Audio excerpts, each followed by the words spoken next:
nervous? No. Where's your answer? Dennis Beckham, let the ball on! Dennis Beckham! Dennis Beckham! Dennis Beckham! Dennis Beckham! Oh! Oh, no! Oh, yes! He missed it. Welcome to the Suffering from Joy podcast. My name's Devin. A little late this week, and a few announcements ahead of time. We had a couple notes from our producer about things we keep forgetting to do and remind you guys of. Obviously, please follow us on social media at Suffering Pod, Twitter and Instagram. There's some really good stuff on there, some really tedious, fun back and forth that you'll see with some people. I also have a note here, and I'm reading the word, and it looks a little odd. Won. Oh, we won a game. Okay, cool. So we beat FC Frisco 2-1 on Saturday. That's new and interesting. And here to discuss it with me today, Charles Peacock of the False Nine, Texas. Charles, how you feeling? I'm feeling good. Good. Winning makes everything a little better. Sunshine's a little brighter. Song of the Birds a little sweeter. Winning cures all. Winning cures all. Also joining us today is Brad Tillery. Brad, how you feeling? Well, I just went to the gym, and now I'm going to completely negate that by eating way too much Buffalo Wild Wings. So pretty good. The people want to know, how was your Whataburger on Saturday? Freaking delicious. What'd you get? So the most underrated, best thing on the menu, that's a full-time item, which is the honey barbecue chicken strip sandwich with a sweet tea. Interesting. Yeah. All right. Unfortunately, Seth is not joining us today because he is in Bridgeview, Illinois, getting sleeted on. So, yeah, I'm watching Seth. this game right now. There are players playing with gloves on and long sleeves. This looks very cold. Good. It's like 85 here. Yeah, I can look up the actual temperature and weather there in Chicago real quick, but it does not look pleasant as the Fire 2 play forward Madison. Yeah, no, that would be a hard pass for me, especially way out in the suburbs. No, it is 36 degrees with a real feel of 28. That's actually not that bad. It just sounds wet. Yeah, little sleet and snow throughout the game. All right. Brad, you also did Choo Choo and Brews on Saturday. How was that? Awesome, as always, but it reminds me every time that I am way too old to be day drinking that long anymore. Yep. Yeah. That's why I skipped. Yeah, Sunday did not feel good. I had to rest up and go watch the Arsenal Man City game on Sunday where I was like shaking the entire time. So I didn't need to have that in my body already. Let's talk about the game. We won. We tried to not win, but we ended up winning. Charles, any kind of quick hit analysis? Like, I thought we dominated and were well-deserved winners. Probably easily could have won by more. Probably should have been up at halftime. Any thoughts there? Yeah, I mean, this was a quintessential Josh Wolf game. This is what he wants every game to look like. We control possession and look very, and look and control the entire time. We win, obviously, which most of the time was his goal. It helped that Dallas was without a couple of their top players and kind of generally played into Austin's hands by how they were kind of set up. They were set up to be kind of a low block trying to counterattack team and give up the ball, and they didn't really have the pace to take advantage of the center backs. Yeah, I was a little surprised, not just like how bad they were, but how little they actually tried to like play. Half of their game plan just seemed to be like hoof it, classic English route one, but like worse. Yeah, like one of the weird things that I kept noticing was how deep Leggett and Paul Arriola were a lot of times when they got involved in the play. Like they were already, back in their own half trying to do work. And it's like what you've seen work against Austin over and over again is when you press up on them. Paul Arriola is, even when he's matched up against John Gallagher, will still, usually create some scoring chances or score. And he was matched up against Hector Jimenez, and the Dallas coaching staff was like, we don't need to attack. Why not?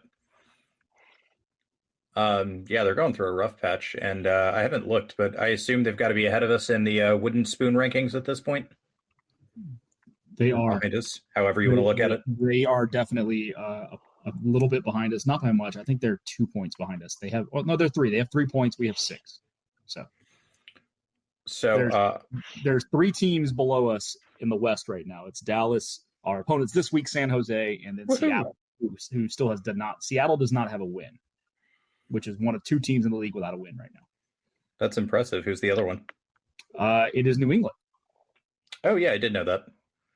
Huh. Who got trounced last night by Tigres. Yeah. Yeah. Well, it's probably not looking up for them then, but they might be getting a new stadium, so we'll see. It was obviously the first match of the new Copa Tejas rules, which I don't think we need to really jump into, but it's sort of like a weighted average of games played. Brad, did you get to see the Copa Tejas before the match on Choo Choo and Brews? I only saw it. I saw people drinking out of it. I was going to ask if you drank out of it. I did not. Kind of reminds me of I didn't go to Catholic church, but I've been to some weddings and stuff, and it kind of reminded me of the priest who has to drink all the wine at the end, and it's just everybody's backwash. So I was not doing that. But there was enough people pouring beers and drinking out of it and having a good time with it. So yes, it made the trip, and it was a fun day. Good. As far as the game goes, but I'm kind of with you. My takeaway is that Dallas didn't want to play. No. Yeah, they had no. They were going in trying to get a 0-0 draw, and if they could steal a goal like they did, then awesome. But that was their entire game plan the other night. When you're allowing us to just walk the ball into the attacking half, and I mean literally walk the ball up with no pressure on us, that invites us to play the exact kind of game that we want to play. And Dallas wasn't trying to do anything to disrupt the way we wanted to play. So I take less out of the win other than, hey, it's nice to actually win a game than most people are probably going to. I don't think any of us are going to complain about a win. I'm sure there are some, whatever the 12 people still left in the Wolfen crowd are running victory laps going, see, we can win. Like, we're really good. But no complaints about a win. I thought we played well enough. Like, obviously there's still some holes, but definitely the best we played all year. Yeah, but end of the day, we still had to come back, right? We still needed to come back to win, which was nice because we haven't had a comeback win since 2022. We haven't won. I think the last time we did that was in 2022. Yep. But it was underwhelming, I think, for me. Now, we probably could have had a couple of more goals, and I think 3-1 to 4-1 on the score line looks a whole lot better and makes you feel a whole lot better. And odds are, getting ahead of ourselves here, but this coming week against San Jose is a game we should win at home against an inferior team who is missing two of their better players, including one of their absolute best players in Jackson Ewell this week because he got red carded. Does that still make me feel better about where we're headed? Not particularly just yet. I need to see things done on the road, and I need to see us win games at home against at least equal or slightly better competition. Yeah. And I mean, we've never beaten San Jose, right? So correct. Good time to start. I actually went into this game pretty confident we were going to win. And part of that was we talk a lot about Josh Wolf being Greg Berhalter's protege. And Berhalter has this nice but kind of annoying thing where you think he's about to finally face some consequences for being, a shit coach. Then he goes and he kicks the shit out of Mexico, and he does it all the fucking time. And I think Josh is kind of good at pulling out these occasional Copa Tejas wins, at least this year and last year, when he really needs them. So I was pretty confident going in. But even the two games last year, right? You look at them with a fine-tooth comb. The ones that we won, they were against Houston and Dallas when both teams were depleted due to international duty. Yep. So when was the last time we beat either one of those at full strength? You got to go back to 2022. Yeah, playoffs. Yeah. Again, yeah. It was nice, though, to actually get a win. The yell that I let out at full time was cathartic. I think the people in my section, you might have actually been able to hear me, could hear me yelling at Paul Arriola the whole game as if he was Paul Feinbaum. Unfortunately, I could not hear you because I had Frisco offbeat drums in my ear the entire night. So. I wanted to touch on that. Charles, how did you guys, you were in the supporter section, right? Yes. Could you hear the Frisco people at all, or were you too drowned out by the La Mergra? Way too drowned out. I mean, I could kind of see them hold scarves up and kind of moving around at a distance, but I couldn't hear their drumming at all, and I couldn't hear them chanting at all. Okay, yeah, I started rolling my eyes as soon as they did the stars thing during the national anthem, and then it got worse. Like, I really like being able to have like away fans and kind of away atmosphere, but if all you're gonna do is like hit a fucking drum, not really chant and just yell FC Dallas every now and then, what's the fucking point? I mean, Brad, you're closer to them than I am. No, I'm than right I there am. with So you. I'm right there with you. They had maybe once. I think the only song I heard them actually sing in unison was Esta Noche, which is pretty universal. But beyond that, no, they just drummed, and their fans were just up there with their arms folded or on their phones. yeah, Like, pretty easy to see. I'm all for away atmosphere, but like create it. Don't just like hit a fucking drum. That's just annoying. Yes. You said you had earplugs? I did, and it was the first time I brought earplugs to a Copa Tejas match. I finally invested in some. The ones I bought supposedly took down the noise by like 25 decibels, and I could tell. Like, you could still hear the drums and easily hear the atmosphere in the crowd, but it felt more like a normal game as opposed to blowing my ears out all game long. It was huge. Nice. I guess we'll get back into the game. I think we had more shots in the first half or shots on goal in the first half than we had like in a game all season. So that was nice. There's a goal by Chicago. Nice. Charles, do you feel we should have been up at the break, or were you kind of like, we're pushing, it's fine? Yeah, I think it's one of those things where I don't feel like Austin went like full horseshoe of sadness, but it definitely had that feel to it. Like, there was a little bit more incisiveness. It's just always kind of that worry of your team's playing well and holding the ball and looks like they should be up, but they're not actually putting any goals on the scoreboard. And the one kind of interesting thing is how Austin's only scored once so far this year in the first half, and all their other goals have come in the second half, which is kind of a weird divergence from last year, where it seemed like the team always ran out of gas toward the end of the game. So that's just something to kind of like keep an eye out for of future matches of first half versus second half offense. Yeah, and it felt like we really just sort of had the lay of the land. Like, that's the easiest Danny's had it playing the ball out of the back in forever and ever and ever. Yeah, they just I think some of it is Dallas's team construction is very strange in the sense that, like, they spent a bunch of money on getting Peter Musa, but he doesn't really fit with the rest of their players. Like, he's a big strong 9 that leads the line that you want to hit crosses into, but like, they used to be a team that was built on having a lot of pace and counterattacking and pressing and getting up into teams, and that's not really what he's there on the field for. And so just this kind of weird mix of like players that don't really fit together, and then him and Jesus Ferreira both think that they should be the only ones shooting, and so when they're both on the field, they don't pass to each other. The team just kind of, I don't know, that roster just doesn't make any sense anymore. Like, it was put together by Ted Boley. Yes, but somehow cheaper. Yeah. Okay. That makes sense. I mean, we really don't talk enough about how Chelsea keeps spending like $1 billion every transfer window, and they're still in the bottom half of the table. It's really funny. Enzo Fernandez is cost what, like 140 million pounds, and he spent 1 week in the top half of the table. Like that really legitimately takes effort. Like, you have to try really hard to be that bad. Yeah, don't worry. They'll fire their manager and then start another rebuild and spend more money, and it'll be fun. A good time. Brad, any kind of first half notes before we get into the spicy goals in the second half? I mean, I felt like we probably should have been up 1-0. We had a couple of really good chances, including I'll get to it, like my going deeper, but my moment of suffering, which was Alex Ring seeing nobody. Oh my fucking God. The keeper and not shooting the fucking ball. But we had a couple of really good chances. Seba nearly hit a incredible free kick that just missed going upper 90. I think there was another play in the first half too where we got super close and a ball whizzed through the box. So Ring hit one off the upright. Yeah.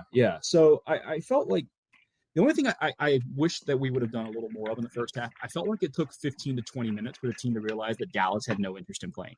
Yeah, I and then saw that started, too. yeah, and then started really trying to attack and turn the heat up on him. So had we figured that out in the first 5 or 10 minutes, which was plain as day from where I was sitting, I felt like we probably could have turned the gas up on him a little earlier and probably snagged a goal in the first half.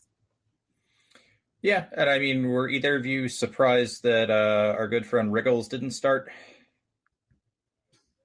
I didn't expect to see Rigoti out there starting, but I'm less surprised that he didn't start and more surprised that he didn't play at all. yeah. Same. Because I was going to say, on our last podcast, we were talking about wanting to give Owen a shot on the right side. So we got what we wanted. And I felt like that worked out. But I'm stunned that, a healthy – it's weird in this league when a healthy DP doesn't play a single second on a week's rest. Yeah, and it's not like we're, churning out a ton of talent there either to keep him on the bench. No, I am, we had talked about Owen, and I always like playing a guy who seems a little jilted from his last team, which O'Brien definitely did. So, looked good to me. Yeah, I think the biggest difference that you see between the two of them is that whenever O'Brien gets the ball, he's always looking up, and he's always trying to take on the defenders when he's one-on-one, which is kind of like the goal of the system in a lot of ways, is to isolate the wingers on the fullbacks. And Rigoni just doesn't do that anymore. He kind of gets the ball and he kind of pushes forward a little bit and passes it back, and like O'Brien always tries to make something happen, or even if he does push forward and like pull it back, like he will at least push to the byline and force the defense to collapse all the way back before passing it back out. And that makes a big difference. Well, and he's like a pacing behind threat too, so they have to drop deeper. Yeah. And I feel O'Brien's a little too fast for our team in certain times and ways. Cost us a goal, right?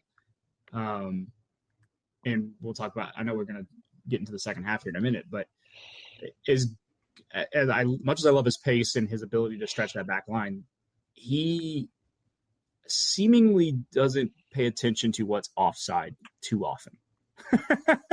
No, it's definitely something he should have worked on and be working on in the future. Yeah. And I usually get a little defensive of wingers on these because I think a lot of the time especially for us, the ball's just played late. I think he just doesn't pay attention. Yeah. I mean, the goal that he rolled in that got called off that would have been a really easy play to stay back on. I think he was excited to score against Frisco, his old team, and then just didn't brain shut off for half a second, and it happens. I'm still not convinced he was offside. Oh, I watched it back in live. I was 95% sure. I was sure live because it happened in front of me. And then when I went back and watched it again on TV, he's absolutely off. So, okay, but we're sure that he was the one who was called offside, not the pass before? Yeah. Okay. I don't know if we're sure of that, but he was definitely off. He was ahead of the man on the ball. But yeah, I guess let's jump into it. And since we're already kind of talking about it, the Frisco goal, I have watched the English Championship like a ton, and I've seen this exact goal scored like 1,000 times. So I knew exactly what was going to happen as it was happening. Essentially, they basically like just hoof it deep, and both center backs, instead of one dropping off, take the second ball, try to win the header. They don't. Ball goes through, guy runs on, dribble, tucks it in, goal. Everybody's head drops. Charles, what were you feeling or thinking at that exact moment? And yes, you're allowed to swear. I mean, I think the thing that we don't, that hasn't been talked about enough in that goal is part of the problem wasn't just the two center backs both going for the ball and losing a man, but everybody has that player offside except for John Gallagher, who keeps him on. Mm-hmm. And and as much as Gallagher has enough speed to get involved to get in the play, like if you're going to keep him on side, you have to make the tackle at the end, but you didn't do that either. Yeah, you either have to step or cover.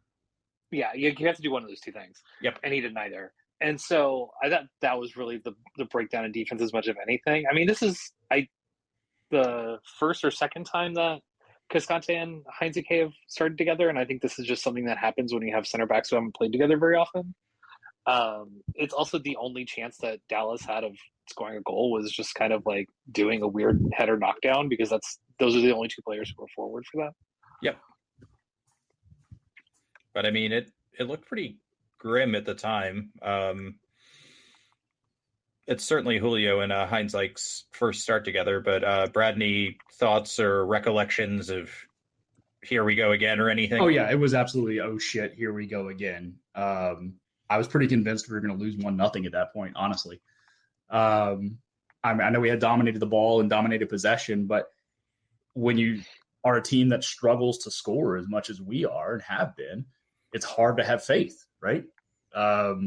And I was pretty convinced that we had just given a game away that was imminently winnable at that point.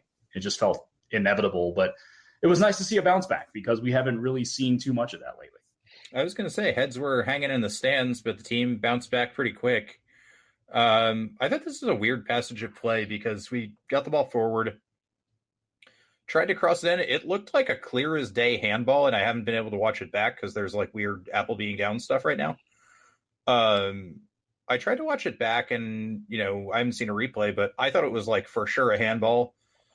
Everybody in my section thought it was a handball. It was pretty close to in front of us. We just sort of throw it in, cross it, and Julio sort of like half shoulders one, loops into the corner, goal. Nobody gives a shit anymore. But Charles, how did you see that passage of play? Yeah, I thought it's very strange because even in the Apple broadcast, like they're still showing the replay, expecting Austin to take some time so that it can get reviewed, which I'm not 100% sure it got fully reviewed just based on like the little amount of time it got. I thought it was a handball. I thought even in the replay it was a handball, but it's one of those things that, you take advantage of what the other team expects, which is delaying to do a quick throw in and you score. And then everybody's like, what happened before? Nobody cares. Like, we got a goal. I believe the great sage of our time, the modern day Solon, Ben Wallace, says, ball don't lie. Brad, any thoughts here? First of all, ball lies all the time. Ball lies all the time. Also, it's Rasheed Wallace who says that, not Ben. Oh, yeah, my bad. Yeah, as somebody who has been screwed out of playing for a national seeing their team getting screwed out of a basketball national championship appearance because of ball lying on a foul, and then the guy making all 3 free throws, ball lies all the time. It would look like a handball to me. Also, goal Miami. Inter is up 1-0 on Monterrey. I did not see who scored. It looked like a handball to me, and I immediately was screaming it up in the stands. But I thought, and I was listening to our friends over at Moon Tower earlier today, I thought they made a really good point, which is the throw-in was taken very quickly after that. And we just kind of caught Dallas napping a little bit. Yep. Which allowed Julio to find some space. And the header was just a little looping header kind of off his shoulder. He didn't really make great contact with it, but we're not complaining. Yeah, exactly. But Julio was able to go up and fight for a ball and snag one, and at least showed. I like that we just immediately came back down and scored within 3 minutes. Right? We didn't really let the goal get us down. We didn't let the missed handball get us down. It's just let's grind, let's score, and that seemed to change the entire energy from the team, and it was a fight back energy that we haven't seen in a long time. Yeah, and I think that's the big takeaway for me in this game is, normally you see heads hang and, everybody start to droop and they do the, start pointing at each other. But nope, just turn around and, we can do the old cliche right after you score is the time you're most likely to get scored on. But like, whatever, if they fell asleep, we took advantage of it. Charles, any thoughts here? I mean, it's a cliche for a reason. It's because like that is what happens a lot of times. Yeah, I mean, I agree with Brad. Like they took a quick throw to take advantage of it, and it's not the prettiest goal, but like ultimately, like they all count the same. Yeah.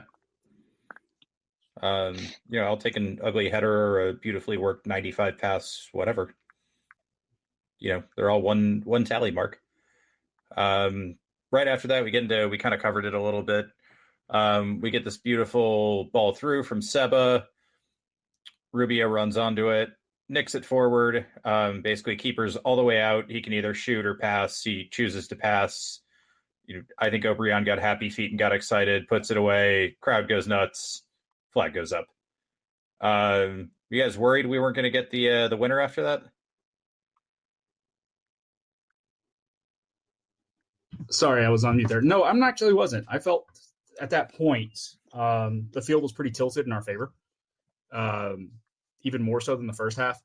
And I kind of just felt like, yeah, we missed that when we didn't get it, but we were flowing pretty well to the point where I thought we were going to catch another one somewhere. Charles? Same. It just, the momentum was too much on Austin's side, and Dallas had retreated so much, even at that point, that they were just trying to hold on as best they could. I felt like, if anything, Austin kind of like came off the gas a little bit and didn't attack as much as they could have. Yeah.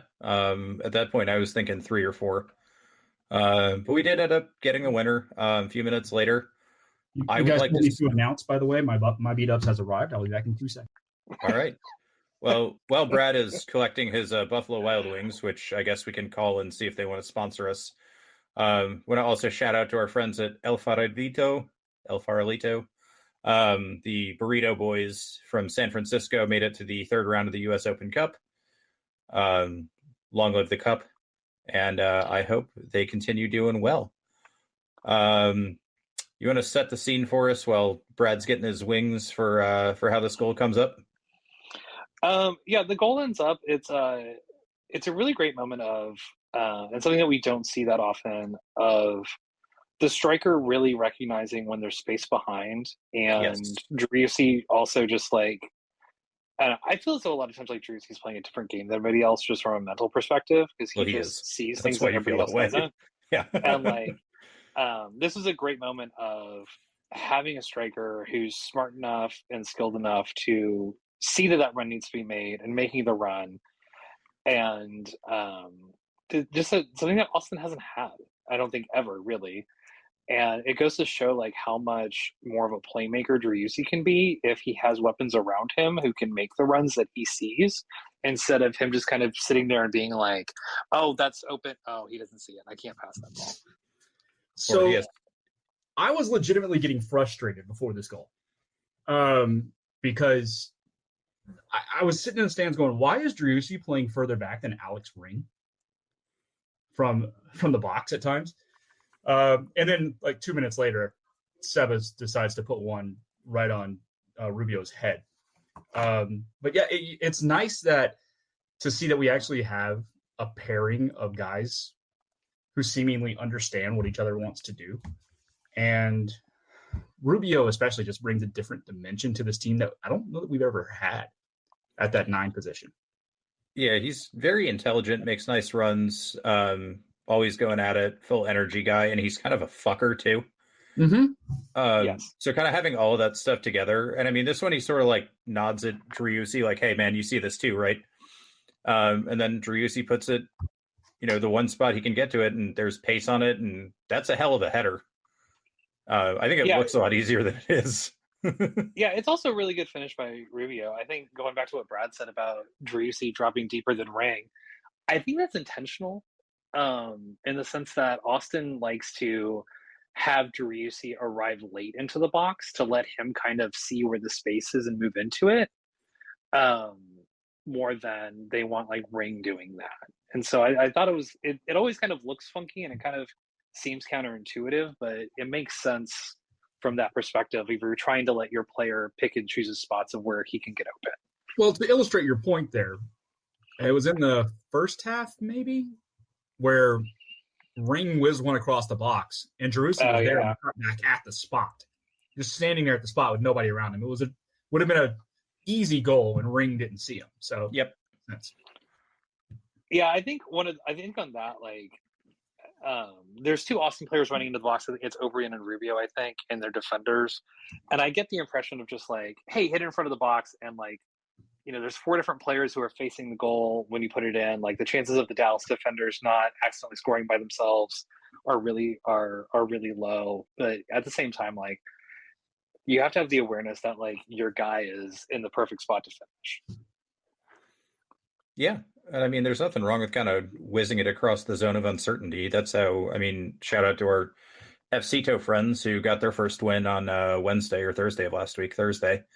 And we had 3 or 4 good crosses right at the end of the game where Jimmy just starts sending balls in, and then, CJ links up with one, kicks in the back of the net. I mean, that might be the best long-range cross we've had since Jared Stroud in season 1 in this organization. I'm just saying. The way he was able to bend that ball around was spectacular. Yeah. And I mean, we'll maybe get to see a little bit of him. I think he's at least a year in FCTO, but for sure. He looks promising. But yeah, nice header. Those are really easy to either put off goal or hit straight at the keeper, but down and keep it on net, and there it is. Yeah, I think one of the things that came to mind about Rubio is that he's coming off an injury, and he was playing for a Colorado team that, frankly, last year was bad, and they couldn't keep the ball, and they couldn't get possession or get the ball to him. But 2 years ago, he scored 18 goals, and that's not easy to do in MLS. That's more than any striker's ever scored in a season for Austin. So as long as he can stay healthy, he's got the ability and the smarts to be the kind of threat as a 9 that Austin just hasn't had before. I mean, we're used to Zardes kind of just trying to run around and not being very successful at it. And Rubio's just at a whole different level than that. Yeah, we almost had a Zardes goal right at the death there too, and then he just couldn't. He's trying, but the wheels aren't there anymore. Yeah, had he hit that first time, I think he would have had a better chance at scoring it. Yep. Because the ball from Biru was really good. That's a really good ball from the left wing to get him open and behind the defense. But yeah, I mean, I think that's just, if Zardes has to do anything besides just hit the ball right in the net, that's not really his strong suit. No, but I mean, we're going to need him to eat up some minutes, especially if we're going to be relying on Rubio. Got to keep him off the field and keep him healthy. So it is what it is. Any other big notes you guys want to make on the game?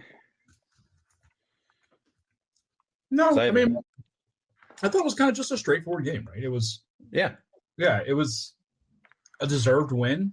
I need to see them back it up this week. We haven't been taking care of business at home. So, and it's easy to forget that this is a very front-loaded schedule at home that we're going to pay the piper on down the road. It's already be our 7th game and 5th at home coming out this week. So you've got to be able to beat San Jose and get 3 points. If you do that, you can buy yourself a little breathing room because what does that put you at? It's 9 total through 7 games. Yeah.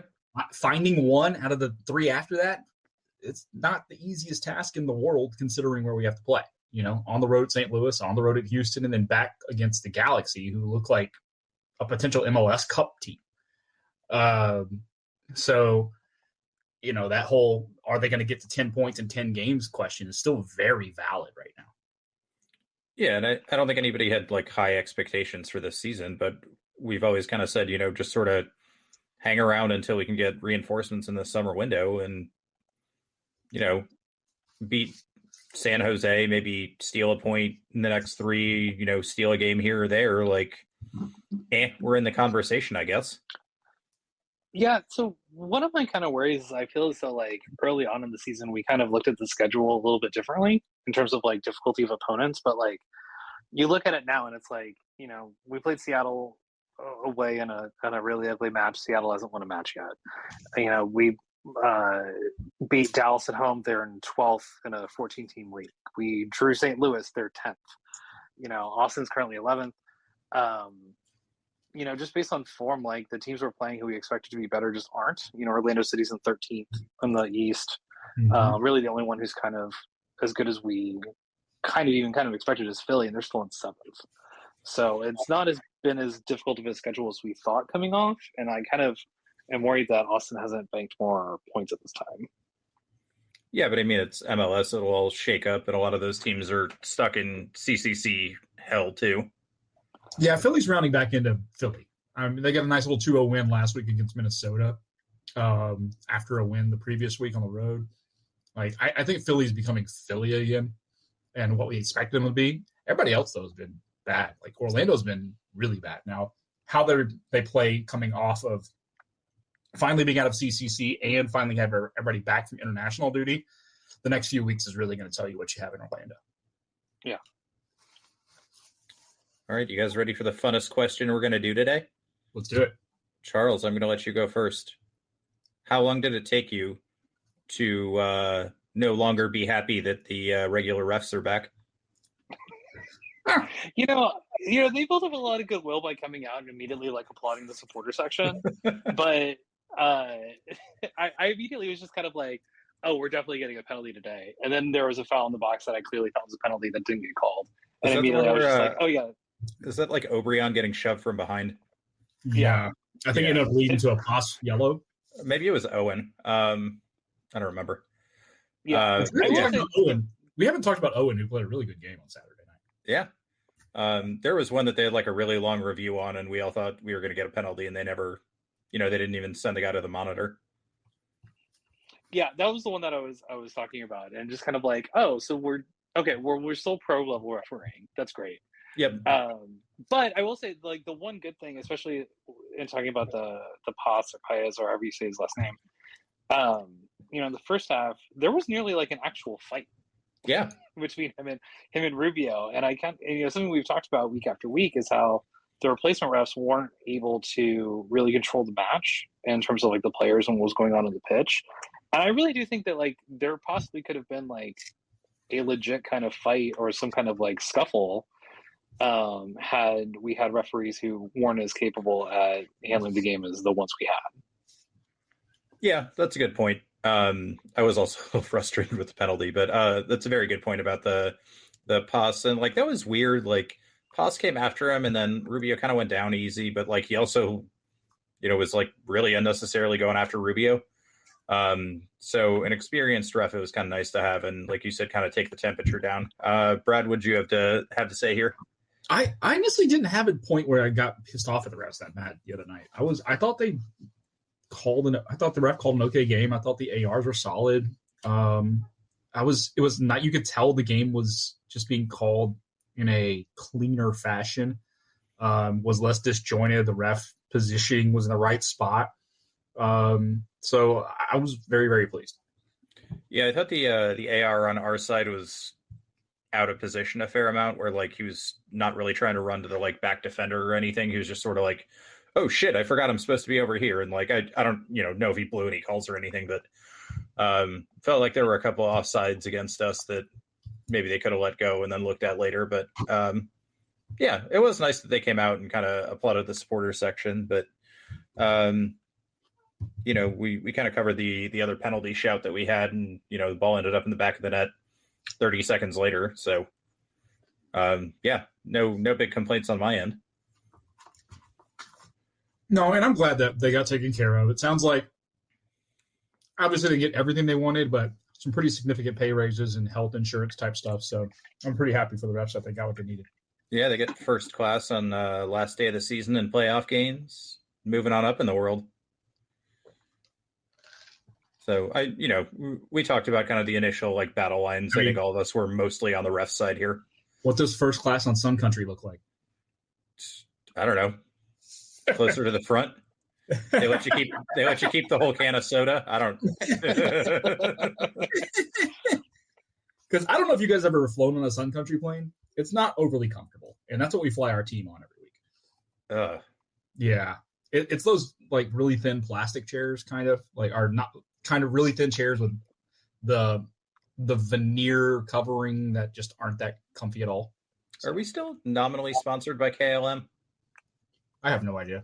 I don't either.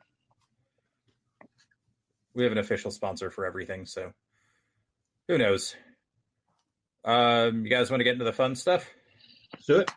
All right. Yeah, well, since Brad couldn't wait to jump on it, we're going to go ahead and do stocks rising first. And I'm going to go first and say Owen Wolf because Brad really wants to talk about it. I thought Owen was very measured, and we talked about him kind of playing out on the wing, and he's also dropping in midfield a little bit more. And I think one thing we don't notice as much when he's playing in that deeper mid role that we see a lot more going forward is he has an eye for a pass and a good cross. Mm-hmm. And, we kind of talked about it a little bit earlier. Like, if you're putting the ball in dangerous areas, good things can happen. Like, I don't just want us to, like, whack it in there, but we talked a little bit about it with Driussi and Rubio, too. Like, he sees runs that I don't think some of the other guys on our team will see. Yeah, that play that we talked about earlier where Ring fizz went across the middle in the first half and probably should have cut it back to Driussi just a little bit at the spot. Yep. That pass the ball that Owen played, just a little touch ball over the back line, playing Driussi into the box was pretty. And we don't really have guys on the team that can do that outside of him and maybe Driussi. No, and he had a couple of really good, like, switch balls that weren't, oh my God, like, highlight reel, this is going to lead to a goal stuff, but they're very useful passes and help, 3, 4, 5 further passes down the possession help out a lot. Yeah, he does a lot of little things that help unlock getting behind the back line. Yep. And I if he's going to play that kind of game out on the wing, I want him to stay out there because he was one of the more effective performances we've seen out of him in an Austin uniform. Yeah, I mean, if Owen's playing that well, we have bigger problems to fix in the team other places. So, like, stick him there until we can get to him. Yeah. Charles, anything to add, or do you want to do your stock rising? I would just add that one of the things that Owen does is he really does try to push the defense back. He really does provide the kind of verticality that his dad has probably tried to beat into him since he was like 5 years old. Ruthlessly? Yeah, 100% ruthlessly. To the point, I mean, the only thing that really holds him back from being like a really great MLS winger is that he just doesn't quite have like the top end speed. Nope. To really unlock the defense, but he's at least going to make the defense worry about him getting behind. Yeah. Which we don't always have. My stock rising was actually going to be going back to the 2022 midfield. Yes. I was just like, hey, let's stick Danny at the 6 and Ring and Driussi are the dual 8s or whatever you want to call them. And, Danny's going to be on the ball when the center backs aren't, and let him just orchestrate things and just kind of get back to that, to what worked that was completely abandoned in 2023. Yeah, and I think a lot of this was, Dallas, but it felt like every time he touched the ball deep in our end, like the Red Sea parted and he had the entire goddamn field to run through. I just don't think they had the pace to compete with him. Like, that's a situation where, like, not having Ferreira really hurts them, because Ferreira could potentially have kind of done that for them. But without him out there, like, they just don't have anybody who can do that. No, and I mean, Danny made some nice, first touches and moves to, like, beat a guy, but like you said, like, they don't have anybody who catches him once he gets a step. Like, Sebastian Lletget is not running him down. I don't think Sebastian Lletget could run me down. We'll see. Maybe. Yeah, that's a good shout. Brad, any stock rising you want to do? I mean, we talked about it already, but having an actual number 9 for the first time in this club's history, that feels like a threat every week. I believe he's tied for the club lead in goals now. Him and Julio both have 2. Yes. But it's more than just scoring goals. I think it's just constantly being in good spots, constantly being a pest to the other team. And you could tell even in the first half, you mentioned that the brawl that nearly happened, like getting under the skin of the opposing goalkeeper. He does a lot. Rubio does a lot of things that may not show up on a stat sheet, but that you have to consider where he is in the field at all times, and that opens up space for Driussi. Yeah, and Rubio does this thing that I don't think our 9s have really ever done consistently. They've done it, but I can't remember if it's Alan Shearer or Gary Lineker who has this quote where essentially they, somebody said, "Oh, wow, what a great run. Like, how'd you know to make it?" And he basically says, "Well, I've made it 15 times already this game. Just the ball wasn't coming to me yet because they had to pull it out. The pass wasn't available, whatever." So, like, even if the pass isn't necessarily going to be on that time, you got to be ready to make the run and make the defenders think. And then when your opportunity does come up, be there to finish it. And I think Rubio's doing that a lot more than you've seen any of our past 9s do ever. So, yeah, there we go. You guys ready to do stocks falling? Let's go. All right. I went first last time. Charles, you want to go first here?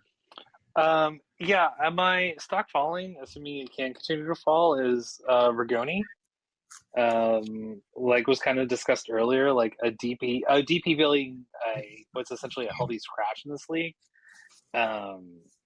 is really bad. Like that does not happen, especially not playing any minutes in a game that you're winning. It just goes to show that, and also that the team looked better without him out there. Like as a Yes. winger combination, like O'Brien and Wolf provided more than he does. And when you look at his salary and just the value of being a designated player in MLS, like I'm not sure his stock can get any worse, but he'll probably try. Yeah, if he's given an opportunity, he can always impress us with his stock falling a little bit more. I had O'Brien as like a mini stock rising. Obviously, some bigger names out there, but if he's playing as well as he did, maybe he has a little extra pep in his step against Frisco. But I don't see any reason to throw Riggles out there if O'Brien's going to play like he did last game. Yeah, there's no point in trying to. There's no point in trying to change out what worked last week, unless you think that unless there's like some like practical reason why you thought San Jose would be able to provide something different, and based on who's out for them and how they play, I don't think they can. I think he's the fourth choice at the wing right now. Yeah, I mean, I don't mind Finley kind of rotating in here and there, but I still think Finley's should be more of a bench player for us. Like you bring him on when the other guy's tired, and he'll maybe have that extra step. And he's a pretty good decision maker. He just doesn't quite have the burner pace he used to. I think Finley would be really useful if paired with O'Brien or paired with somebody on the left who's more of a crosser of the ball, because he is so good at getting on the back post and providing just a person there to hit the ball off of. But if you don't have that on the left wing, then he loses a lot of his value. Yeah. Brad, stock falling? I mean, it was Rigoni. That was the one I had listed. All right, we were all going to pick Rigoni. Pick someone else. I thought, honestly, everybody else played a pretty solid game. I didn't have anybody that I think hurt themselves on the field when it came to up or down, or come down rather, on Saturday night. But the very real absence of Rigoni not finding playing time it's a big talking point that not enough people are paying attention to. Yeah. I think the only other one I really had is the, Seb has quit on the team narrative. Because he looked a lot fitter than I was expecting on Saturday. Kind of back to his old tricks. I don't know if he's 100% or, going to crash the gate for the MVP or anything like that, but he looked very closer to 2022 than we've seen in a while. Yeah, it was nice to see Driussi looking like Driussi. I still, not just him, but the whole team, I still need to see this team play well against another squad that wants to try to play defense, though. Sure, but I mean, try to play defense for more than a third of the field, as opposed to, letting us walk the ball into the half. Yeah, well, I mean, we've been crying out for, can we just have one game where we play well like most or the whole game? And okay, we did that. Now we got to take the next step, then the next step. But step one's done, I guess. Yeah, definitely. It is theoretically possible. All right, Brad, your moment of suffering. Okay. We already touched on it, but it was in the first half where it's Alex Ring on the right side of a box. 12 yards from goal, him versus a keeper, and then not even shooting the ball. So I shit you not, in real time, that Simpsons clip started playing in my head of the to the center, to the wing, to the center, to the wing, holds it, holds it, holds it, holds it, holds it, holds it. Like I watched that replay again today, and I thought I was just, over exaggerating with how long he had it because I was in the stadium, but no, he had the ball for goddamn ever. Which the funniest thing to me was when the team released their highlight video from the game. One of the highlights they showed was Alex on the ball with the video from behind him showing exactly how much space he had to shoot just between him and the keeper. Put your fucking laces through it, Jesus. I was just like, oh, I won't know that's a really good one to put in there, because I screenshotted it, put it in Slack, and I'm like, what the hell is this man thinking right here? That man needs a goal or a big assist or something to get some confidence back in him. Well, he did have a shot that was kind of similar to his New England goal last year, where he hit it off the upper 90. So it's not like he was scared to shoot. I just have no idea what he was doing. Well, yeah, and also like the one that he hit off the post, like that was just the first time. Like again, put your laces through it, and it just every time our team takes extra dribbles, just disaster happens. We all die a little inside. Yeah. Is that too grim for this podcast? We did win. Charles, what was your moment of suffering? My moment of suffering was that when Dallas scored, the supporter section was again singing "Feliz Feliz," which made me not Feliz. You were not very contento? No, I was very uncontento or non-contento. And I feel as though like that's already happened like a couple times this year, to where I'm kind of worried that like that song might just like not be cursed, but like cursed. I do have to admit that like one of the things that I enjoyed was that the fans collectively decided that we weren't going to sing that song after being scored on, and it took La Murga like a few seconds, like maybe up to like 20 to 30 seconds, until they just like gave up because they realized everybody else was like, no, we're not singing this right now, before they like went into like a different song. Just stop it, everyone. So just shout out to like all the people on Facebook who complain about the song that's not reacting to the game, or we finally did it, and none of them have said anything because they didn't notice. I'm never worried about the Facebook group getting a stock rising here, but that's probably about as close as we're going to get. Yeah, for me, it was finding out on like, this is Monday, it might have been yesterday, that people actually like Paul Arriola. I didn't know that was possible, because to me, he's like one of, if not the most hateable player in MLS. And a lot of that, I guess, for me at least, is U.S. national team stuff. But yeah, I don't know. Do you guys have any thoughts on our good friend Paul? Meh. Yeah. Yeah. Naming his daughter after his jersey number, but spelled wrong. No, I think Paul Arriola falls into that like not good enough for the national team, but like good MLS player level that Like Dallas Sebastian really Lletget? likes. Yeah, like I mean, Ferreira, Lletget, and Arriola is kind of like the triumvirate of that. If they can only get Brad Guzan in goal, that would really make it good for them. But yeah, like I don't think he's good enough to hate, and it's not like he like did the like jersey celebration the way Ferreira did. Yeah. I'll never not think of the picture of Arriola sitting on the field after cups were thrown at him, and him just being like, "Why me? Why would you throw them at me?" That always just makes me laugh. Yeah. It's a fantastic photo. Yeah, I don't know. Like, that was a fun game. I don't think there was a ton of like tactical nuance we need to talk about, but anything else you guys think we need to get in here? We kind of did a little bit of a preview on San Jose. Talked a little bit about FC Toe. We forgot to talk about Hector Jimenez. I was almost going to say that, so why don't you take it away? I know that like a lot of people kind of make fun of like Hector Jimenez as being old, or like why did we sign this guy, or blah blah blah, and like it goes to show that like he can still put in a shift in this league, and as a backup at his salary, like that's valuable. I was surprised that Dallas didn't try to attack him more, but he also kind of brings the like passing triangle structure that the system's supposed to have. And I kind of wish that him and I wish that he had been on the right to pair up with Owen, because I think him and Owen have that understanding in a way that the other players don't have, and I think it could have been even more effective. Yeah, I actually thought, looking at the team sheet, that they were going to be flipped, him and Gallagher, but it seemed to work out, obviously. Yeah, I mean, Hector played well. I'm with you. I figured Galley would be on the other side.